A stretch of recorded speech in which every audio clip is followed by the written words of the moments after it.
ត្រេះចាំមើលដើម្បីខៃដៃខ្ញុំមេខ្ញុំអោជាមួយនាងត្រេះចាំមើលដើម្បីខៃដៃខ្ញុំមេខ្ញុំអោជាមួយនា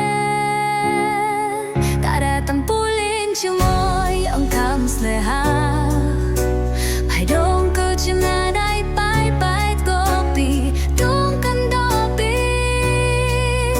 ស្ដាយដល់មកកាន់តាំងខិននៅចឹងខ្ញុំ